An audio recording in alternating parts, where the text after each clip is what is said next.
This is TechCrunch.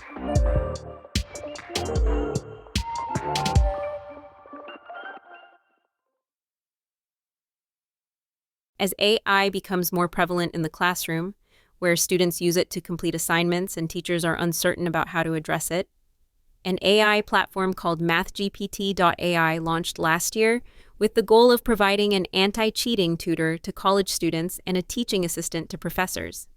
Following a successful pilot program at 30 colleges and universities in the U.S., MathGPT.ai is preparing to nearly double its availability this fall, with hundreds of instructors planning to incorporate the tool.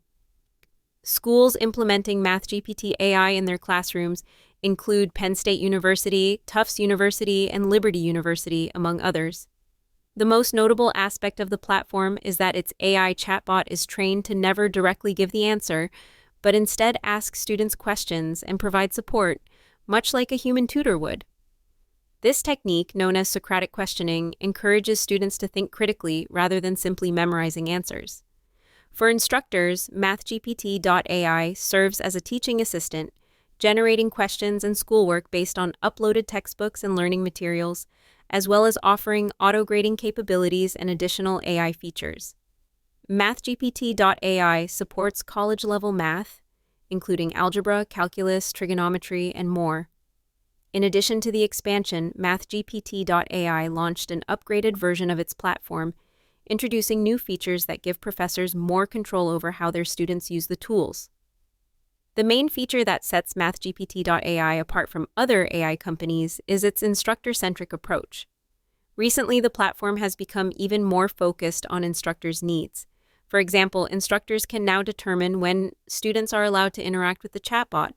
They can specify whether the AI should provide tutoring support for specific assignments while encouraging students to work independently on others.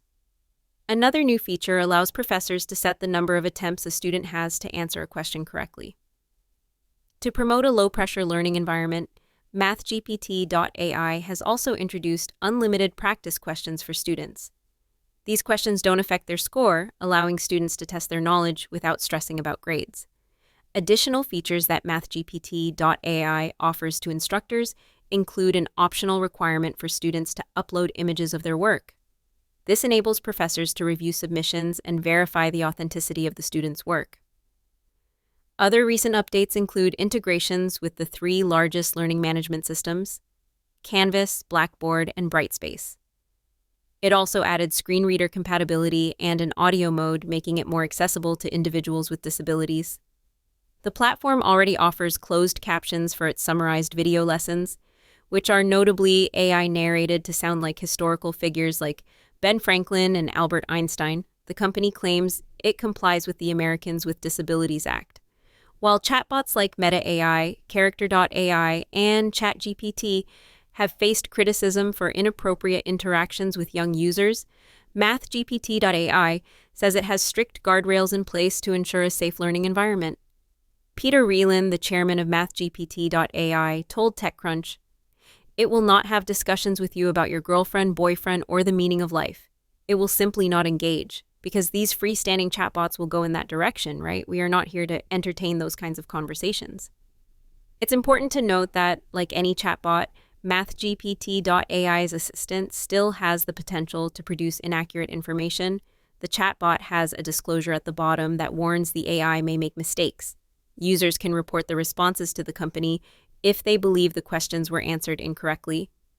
Reland said, "If you find a mistake, we will reward you with a gift card to tell us what it is. Year 1, there were 5 hallucinations. Year 2, there was 1. So far this year, none, so we take it very seriously." He added that MathGPT.ai has a team of human annotators to double-check every piece of work, textbook, and all other content to ensure 100% accuracy. To continue its growth, the company plans to develop a mobile app in the future and expand to more subjects, such as chemistry, economics, and accounting. MathGPT.ai offers a free option, as well as a $25 per student per course option. The paid option includes several benefits, such as unlimited AI assignments and LMS integration. An overly broad age assurance law in Mississippi is leading to arguments about which platforms, Bluesky, Mastodon, or others, offer the best solution for avoiding crackdowns on internet freedoms. The company that makes the Bluesky social app announced last week that it would block access to its service in the state of Mississippi rather than comply with the new age verification law. In a blog post, the company explained that, as a small team, it lacked the resources to implement the substantial technical changes required by the law, and it raised concerns about the law's broad scope and potential privacy implications. The law requires platforms to implement age verification for all users before they can access social networks like Bluesky. Recently, the Supreme Court justices decided to block an emergency appeal that would have prevented the law from going into effect as the legal challenges it faces played out in the courts. This forced Bluesky to make a decision of its own, either comply or risk hefty fines of up to $10,000 per user. Users in Mississippi soon scrambled for a workaround, which tends to involve the use of VPNs. However, others questioned why a VPN would be the necessary solution here. After all, decentralized social networking was meant to reduce the control and power the state or any authority would have over these social platforms. On Mastodon, the decentralized social network running the ActivityPub protocol, founder Eugen Rochko responded to the announcement from Bluesky by taking a bit of a potshot at the rival social network. And this is why real decentralization matters. There is nobody that can decide for the Fediverse to block Mississippi. This prompted a response from TechDirt founder and Bluesky board member Mike Masnick, who said Rochko's statement was potentially misleading, pointing out, both because others can host their own views of the network, but also will the largest instances, which you run, be willing to pay the $10K/user fines in Mississippi? Because the state can still go after instances, no? He's referring to the large instance or server called Mastodon.social, which Rochko also runs. TechCrunch reached out to Mastodon to confirm whether it would comply with the law on the Mastodon social instance, and we didn't hear back by time of publication.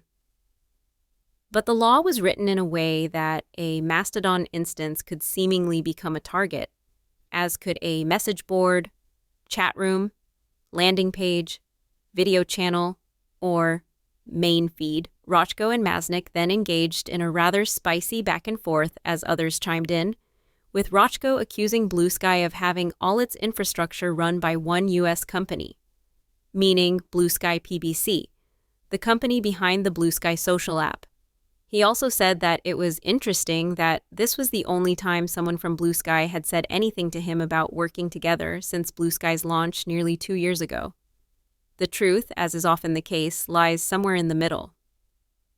Unlike Mastodon, which connects thousands of decentralized servers over the ActivityPub protocol, Bluesky uses a different protocol which focuses more on account portability and decentralized moderation. Instead of allowing people to run their own servers to create a community, Bluesky lets people run their own versions of the bits and pieces that make up its social networking infrastructure, like the PDS, relay, moderation list, or algorithm. That said, Bluesky is still the largest entity to operate a PDS, given that the network is still fairly new. That means the majority of Bluesky's users are relying on its own infrastructure. However, a community called Black Sky recently spun up its own PDS, so things are progressing on that front. And there are others, as well as independently run relays and app views, which are portions of Bluesky infrastructure. In the meantime, these turf battles don't do anything to help the users of Mississippi who have been locked out of their preferred social networks. That's it from TechCrunch. For more tech stories like these, go to TechCrunch.com.